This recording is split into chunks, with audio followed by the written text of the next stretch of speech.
What's up, everybody? It's your favorite time of the year, Roundtable for a Triple Crown race. Unfortunately, it's the last one, but it is undoubtedly, I think, possibly the race of the year. I mean, we have the matchup that we want, Sean, right? We got our Derby winner, our Preakness winner, and the top three back from the Derby with Sovereignty, Baeza, and Journalism going up to Saratoga. You'll be there. How excited are you to get these three to match up in this race? Oh, I'm pumped. First time in since 2013, the first three finishers from the Derby have shown up to the Belmont. I think it's going to be a real awesome race. Tim, your initial thoughts on seeing those three? Yeah, obviously it's the story and what everybody wants to see with Sovereignty winning the Derby, and then Journalism coming back and having a great race and winning the Preakness. So now you've got the matchup, the between the two horses again, despite the fact that one of them decided not to go to the Preakness, which is a story in of itself. But that's the thing. I think there's a lot of stories in this race. So shaping up to be a good one for sure. Baeza is everybody's pick. We'll talk about that, I'm sure. But he's the wise guy horse. Yeah, let's take first a look at the field. Here you go. It's a field of 8. And I think we do need to set that scene a little bit for what we're about to witness. Just from a fan of the sport and what we're going to get. I think that we were all pretty much in lockstep and in agreement when we did our Kentucky Derby roundtable that there was a tier A of horses. And at the time, we were pretty clear and pretty all in unison for once. Usually it's you two versus me, but for once we were all on the big race together. And we agreed it was kind of Sovereignty and Journalism. And we were both kind of, all three of us really landed on that Sovereignty train. We weren't sure what Journalism was going to bring from the West Coast because of all the stuff we've already talked about, the fields and not knowing how they run against each other. We were really high on what had happened down in Florida. And then you get that stretch run where we really saw, and it would played out exactly as we thought, with Sovereignty and Journalism kind of being those top two. And the one horse that we were really not clear on was the least raced horse of Baeza. We thought there was talent there. A lot of people were hoping the horse just got into the race, right? Does get in and then has that unbelievable final run down the stretch to catch third place. So from the Derby, you got this perfect, almost, it made us look like geniuses, right? We nailed it. Then we go into the Preakness, and there was a lot of talk out there about how, coming back in 2 weeks, and obviously Sovereignty not coming back in 2 weeks, and pointing towards this race and what the schedule will be for Sovereignty. And, a lot of us really thought that Journalism was the best horse based on what we thought going into the Derby. And that played out in an unbelievable way with an unbelievable stretch run, just showing talent that I can't remember off the top of my head seeing that stretch run, not only from the getting through the trouble. We'll leave that aside for now. I don't want to go down that road. But from the point that the trouble is over and then catching Gosker by the finish line, how much ground that Journalism made up made a lot of people walk away from that race going, wow, right? I think we all said your reaction, Sean, in our live show was just wow. And yeah. And I think I want to start there, which is I'll start with you, Tim, coming away from the Preakness. What is that lasting impression of you for Journalism coming into this race? Is it the, wow, I can't believe he won that race, he's the beast, good luck beating him? Or is there a chance he doesn't show up on Saturday in the Belmont? Look, he's a super impressive horse. Physically, the way that he carries himself on the track. I mean, you see the horse and you're like, am I at a thoroughbred racetrack or is this a dressage event? And he's just an absolute beautiful specimen. And I get it. The race was incredible. He made me look real stupid in the Preakness stretch because, as you know, we can't play the live the sound of the video. So I had the duty of calling, and I was like, they're not going to catch Gosker. And he called Gosker. But, honestly, I just think that goes to how impressive it was, because you'll see right here. I mean, he's out there a bit, and with all the trouble and the bouncing and, the bumper cars going on in the back, you look right here and how far back he is, and it just looks like there's absolutely no way. If anybody, you think Sandman might get there. But you look at the two horses where they are now, watch the distance he opens up to Sandman right here in the very last little bit. And catches Gosker on the line. So is it impressive? It absolutely is. And he's an impressive horse. And I think going forward, he's going to continue to be a really impressive horse. And I hope for great things out of him. The question is this. He did take the route of going to the Preakness, unlike Sovereignty, and he is coming back, the third race here in 5 weeks. So he has that going against him. And when you look at the way that I look at it is the history over the last 10 years, you've only had 2 horses come out of the Preakness and win this race. And both of those horses were Triple Crown winners. You don't have that this year. And there may be those that say, well, he finished second, so it's almost a Triple Crown winner. Well, we've actually had that situation, and that horse finished up the track. So I just think coming out of the Preakness is really tough. No winner of the Preakness in the last 10 years, no runner of the Preakness in the last 10 years has won this race other than the 2 Triple Crown runners. So it's a tough thing to do. And I just think that he's up against it in some of those ways. Is there a way for him to win? Sure. He's an incredible horse in there. But based on that and the history and some of the angles, I think that this might be a place to play against a horse like this. Sean, I'll kind of want to hear your thoughts too, in line with journalism and what you're taking what you saw on Preakness Day and applying it to the Belmont. Yeah. And I'm going to say this. I give journalism and the connections amazing credit. That was amazing ability.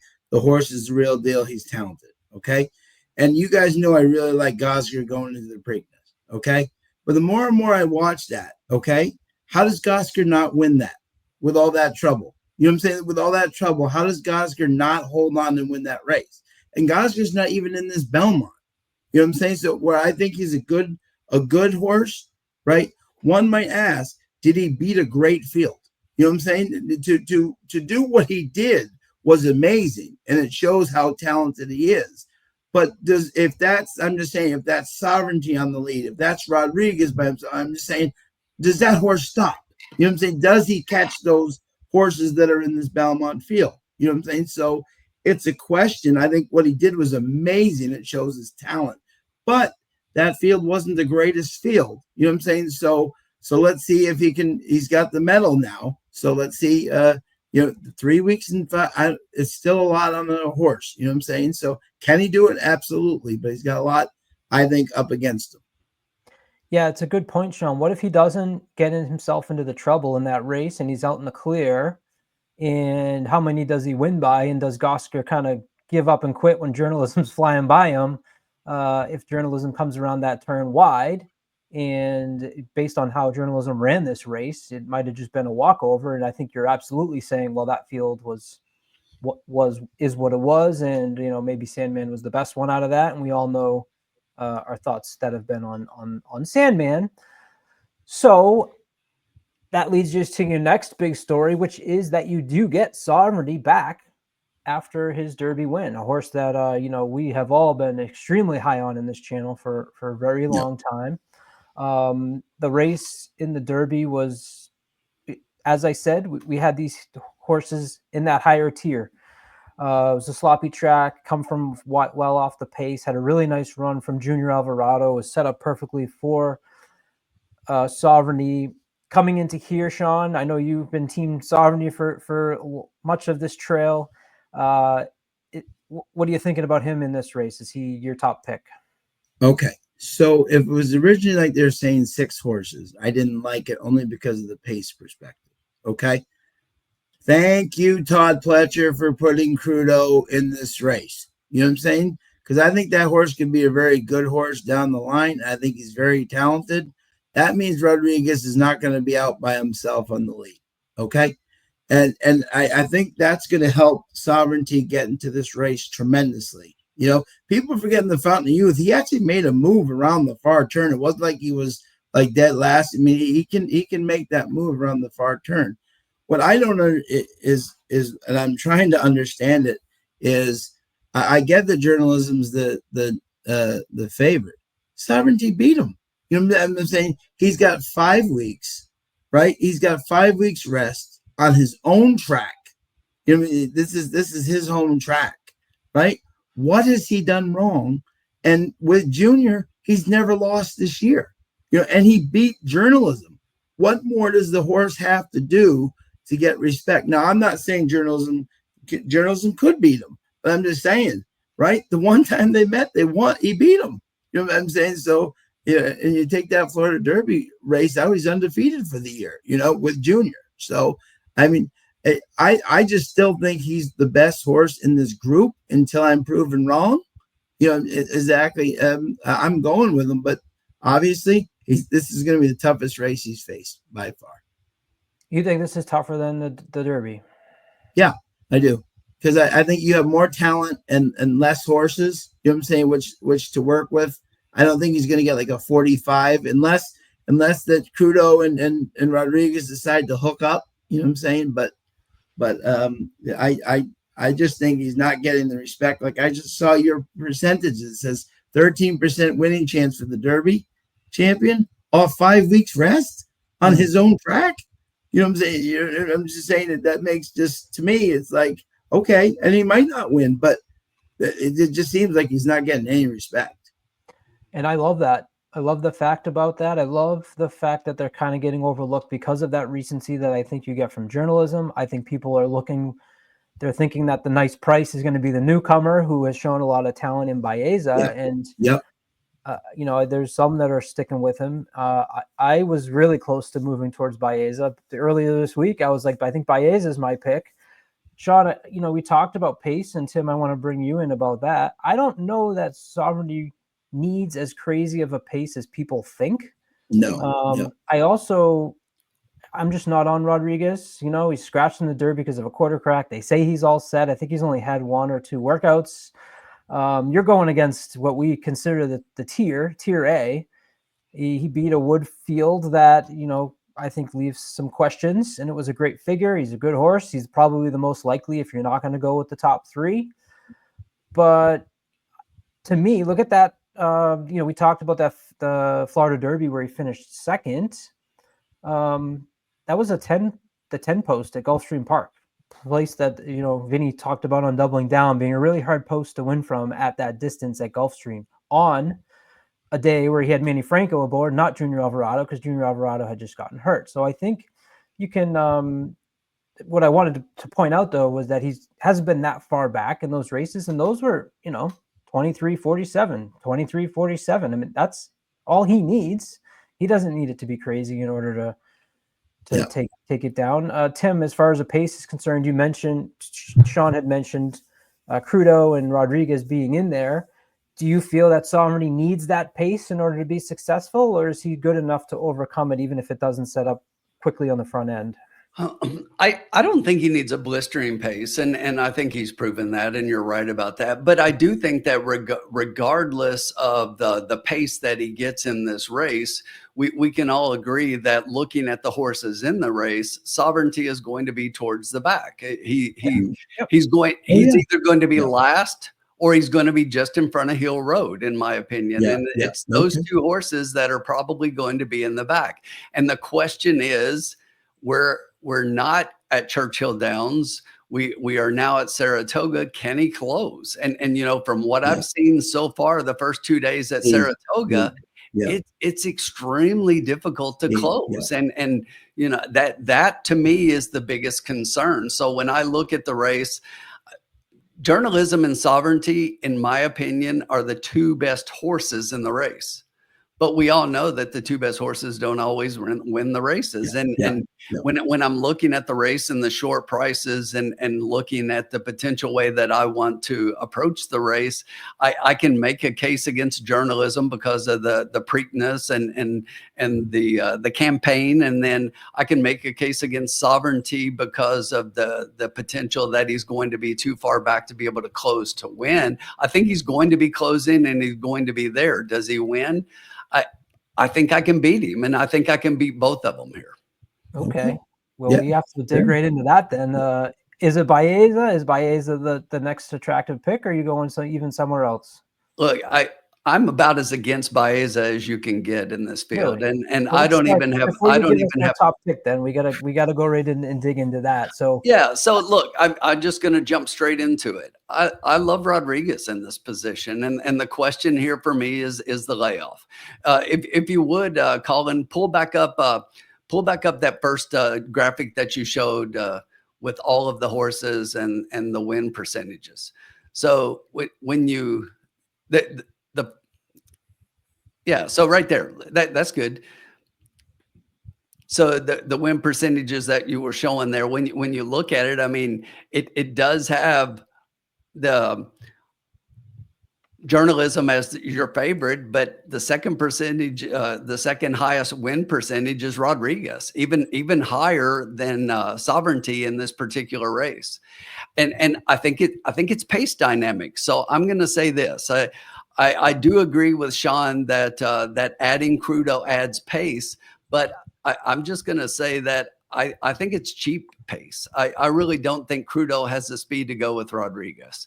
And you look at the speed figures, and this horse is going to have to move forward in a big way. And you could make a case saying that this horse doesn't have to be on the lead and Rodriguez does. I'm not sure that that's necessarily the case. It looks that way on paper. To me, the only question about Rodriguez is the layoff. But we look, and the last time this horse raced was the 5th of April in the Wood. So the horse has been up here in New York, ran really well at Aqueduct, and now moves up to Saratoga. And it is a long layoff. I get that, but you had the hoof crack in the Kentucky Derby, which is what they scratched for. They say he still wasn't ready for the Preakness and scratched for the same thing, but they say he's ready to go and he's working well. I did see video of him in the paddock today at Saratoga. He looks really good. So I just think I trust, Bob Baffert's got him ready to run here. Mike Smith get him back aboard. His pace figures say that he can be right there with the top 2 horses in this race.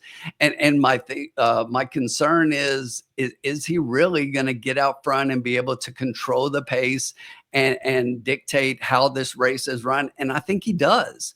I don't think Crudo is speed like him. I think Crudo is probably going to try to set off and Rodriguez gets out front. And if we've seen anything from the first couple of days, speed is dangerous. I wouldn't say that we have, a true track bias right now, but I would say it's speed favoring a little bit. So he has the potential to get out front, walk the dog, and run away from these guys, and they can't catch him in the stretch. And it's an angle and one that I'm going to play. Will I play it the other way around? Probably, but I just think that I'm going to give this guy a shot off the layoff, and he's run the figures to say that he can be there with these other horses. It's looking wet Saturday. Does that shy you away from Rodriguez if the rains come in? And we know from the Derby what some of these horses can do over the wet track. Rodriguez hasn't. Authentic on top with a Cherokee Run Dam. Any concern there if it comes in wet for this California horse? No, it's obviously a concern every time that you see rain in the forecast, but I looked at it pretty specifically, and I can tell you, as much as I looked at it so much to know that it's like 60% on Friday and 70% Saturday morning. The rain's supposed to end by noon, and it's like sunny all afternoon. So that's 6 hours of sun at Saratoga, and we may get a slightly damp track, but I don't think we're looking at a slop by any means. Now, it's Saratoga, and who knows what happens, and the skies could open and it could pour and it could happen. So yeah, I think that might be a little bit of a concern, but at the same time, we know what happens in the slop. A lot of times horses just get out front and you can't catch them, and speed dominates. Sean, do you still want Mike Smith in a big race like this? Oh, I love Mike Smith in big race. I just think you have to have the horse. I just think you have to have the horse to get home, in the big race. And I still look at Rodriguez, okay, as the horse that ran in the Wood Memorial versus 3 New York breds in Grande. You know what I'm saying? Like when he got the lead versus that group, right? I mean, look at that race. I mean, Captain Cook. I mean, Sand Devil. I mean, these horses are like, they're like, they're going to be in the New York bred, like $150,000 toboggan. You on New York bred day. You know what I'm saying? Can he versus this group? I'm just saying, because when he chased the big boys like Citizen Bull and those guys, you know what I'm saying, in Santa Anita, he couldn't quite keep up. Can he keep up now? I'm not as Tim is right in the fact that Crudo's gonna have to really step up to actually be legit speed. But I don't know if Rodriguez is legit speed versus this group either, that he can carry it for 1.25 miles versus this group. It's not Grande, it's not Captain Cook pace chasing you. It's journalism, sovereignty, and Baeza chasing you. You know, I think so. That should be a real interesting. You know, plus this would be the first time the Bob Baffert horse ran straight through the race. So I mean, you know what I'm saying. So that's a plus too. I mean, you know what I'm saying. So I mean, to me, Tim's right. If he gets out in the lead by himself, is there anyone better than Mike Smith on the lead? He's stolen so many races. Look at Arrogate. No one gave him a chance. He won by 13 lengths. So Baffert's more than capable of doing this. However, in the mud, remember Bayern, right? When he got in the mud, ran great and fast, but when he got to Saratoga on the mud, he wasn't the same horse. So if it's muddy, I'm a little bit worried. Baffert doesn't have the best record in mud races at Saratoga. You know what I'm saying? If it's fast, I agree with Tim. Rodriguez gets the lead. He could be damn brave, and no better jockey than him, Mike Smith, to do it. Sean, let's touch upon Baeza. I'm gonna actually pull those numbers while you talk. I'm gonna grab Baffert Wet Dirt in a stakes race at Saratoga, just out of curiosity. We'll take a look and see what the numbers come back.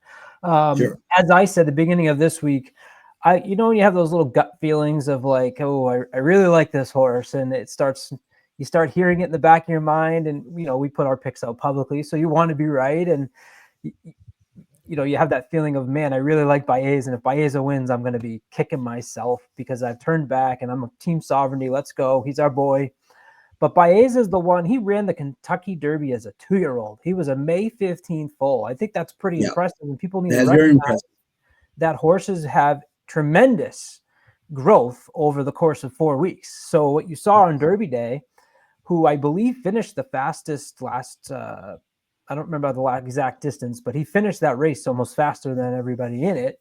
And he was closing. I mean, that race is a little bit longer. He's catching journalism. Of course, we're back to a 1.25 miles at Saratoga. They're not doing the 1.5 miles till we get back to Belmont, which I think is important just to note for those that have only tuned in and think the Belmont's the longest of them all. This year, it's the same as the Derby.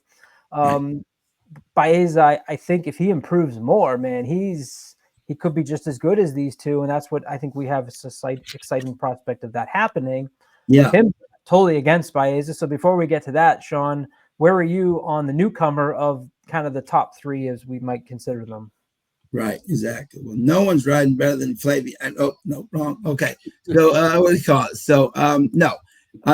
Honestly, I'll give you a little comparison that I think that the viewers will like. Okay. Wicked Strong is a horse that I'm very, very familiar with, the Centennial, right? He was a 2-year-old running in the Derby, and he came in 4th, right? And he was May 26th. So just like Baeza, he was a legitimate 2-year-old running in the Derby. He came in 4th. Remember, and Rajiv got blocked, right? And still got up for 4th, right? By the Belmont, he was a little tired. You know what I'm saying? Because when you're an actual 2-year-old, that can take a lot out of you. Not to mention, right? He went to Churchill Downs, back to Santa Anita. Now he's coming back to, right, for a young horse to take 3 trips onto both coasts. How much will that take out of him? You know what I'm saying? So there's real questions on him. Obviously, Flavian rides this horse brilliantly. If you like journalism, you have to like this horse. He was very close to him in the Santa Anita Derby. But this is a 1.25 miles. You know what I'm saying? And it'll be interesting to see, does that 2-year-old factor, just like Wicked Strong being an actual 2-year-old, is he a little tired going into this race with 3 trips coast to coast, and he's a natural, as you said, 2-year-old? Will that factor in on him? I think that's a valid concern. I think I have him underneath, but not on top. One other important thing to note, Rodriguez is actually he was a May foal as well. He's actually the youngest. He's actually younger than Baeza. So he's younger. Yeah. Tim, to your point, if you liked Rodriguez and the Wood, he's one that is also probably going to have the opportunity to show quite a bit of progression. As I remember, he would have been the youngest starter on Derby Day. He scratched out, so he was not. Last 5 years, Wet Dirt, all stakes, Bob Baffert, small sample size, only 4 starts. Arabian Night, Fort Bragg, and National Treasure twice. No wins. 2 of those were even money with National Treasure and Arabian Night. So not a lot to go off of there at Saratoga on the wet dirt, but nice to be able to pull that quickly from Racelands there for you. Where else? Anything else that we have in it is, so is there anybody outside of those four that we see winning this race? Tim? Winning, no. I Okay. really don't. I don't think there's a case to be made for any other horse in the race to win. And look, the two horses are clear favorites. I'm against Baeza, and I'll just add to Sean's point. I think based on that speed figure last time out and the travel and the age, I just think he's set up for a bounce. I just think it sets up really big for him to just bounce and to finish a little more poorly.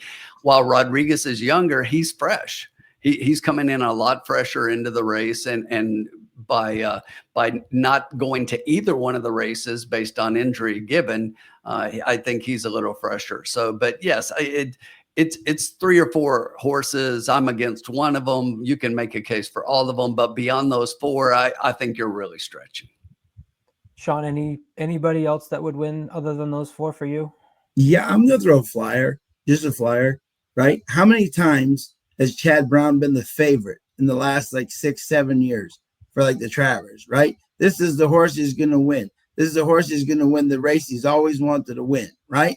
Wouldn't it be ironic? I'm not saying he's gonna win, but wouldn't it be ironic if Hill Road as a long shot took the big 3 out? I'm just saying this for Chad Brown to finally win his Travers with, I'm saying with an underdog, I'm saying, like, and if it's muddy, I'm just saying if it's muddy, right?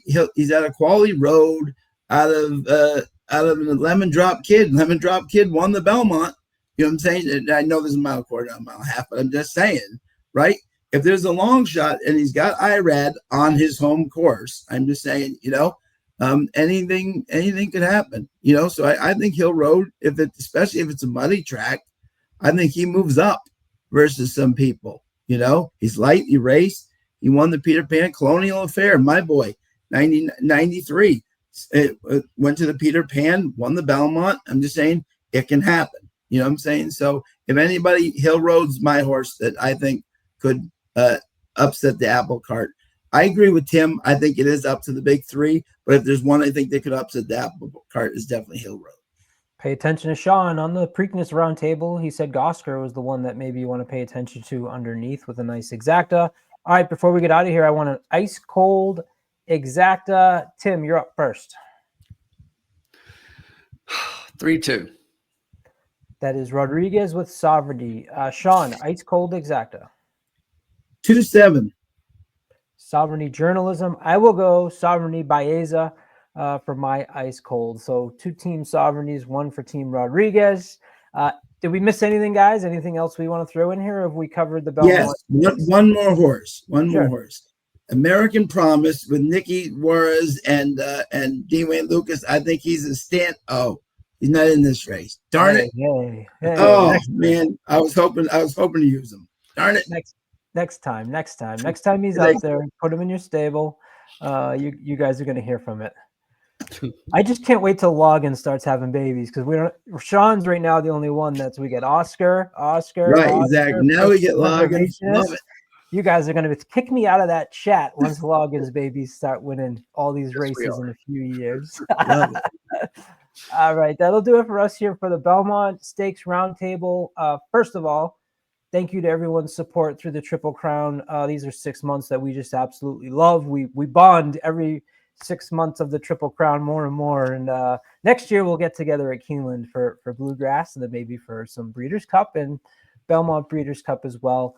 So thank you to all the viewers. Please throw in the comments your ice cold exacta. Yes, Sean. Yeah, and just one more thing. Congratulations to our man Colin Sheen on his 100th double 100 down show. That is miraculous. Well done, my man. Yeah, I had the pleasure of being part of the first one with the big board and everything. And look at how big it's grown. The guests he's had, just amazing. So major kudos. And someone is going for an Emmy this weekend. Yeah. So, Colin, good luck, my man. My picture on Saturday is the tweet is going to be me at the table of the enemies with the award ceremony going on, and you're going to see me under the table with my phone and horse racing. I've already got the picture staged. I said, guys, I need you to take a picture of me at the Emmys watching the Belmont because the Emmys are at 6 and the race is going to be going off right in the middle of that. So, and if we win, the speech will be me going on stage and just yelling sovereignty and then walking off. I love it. Love it. So that's the Well, plan. I hope you're a double winner, Colin. Yes, Yeah, that'd me be too. great. Till next time, thank you, Riders Up Tim. Thank you, Spin. If you see Spin up at Saratoga this weekend, make sure you stop by and say hello. Till next time, good luck, everybody.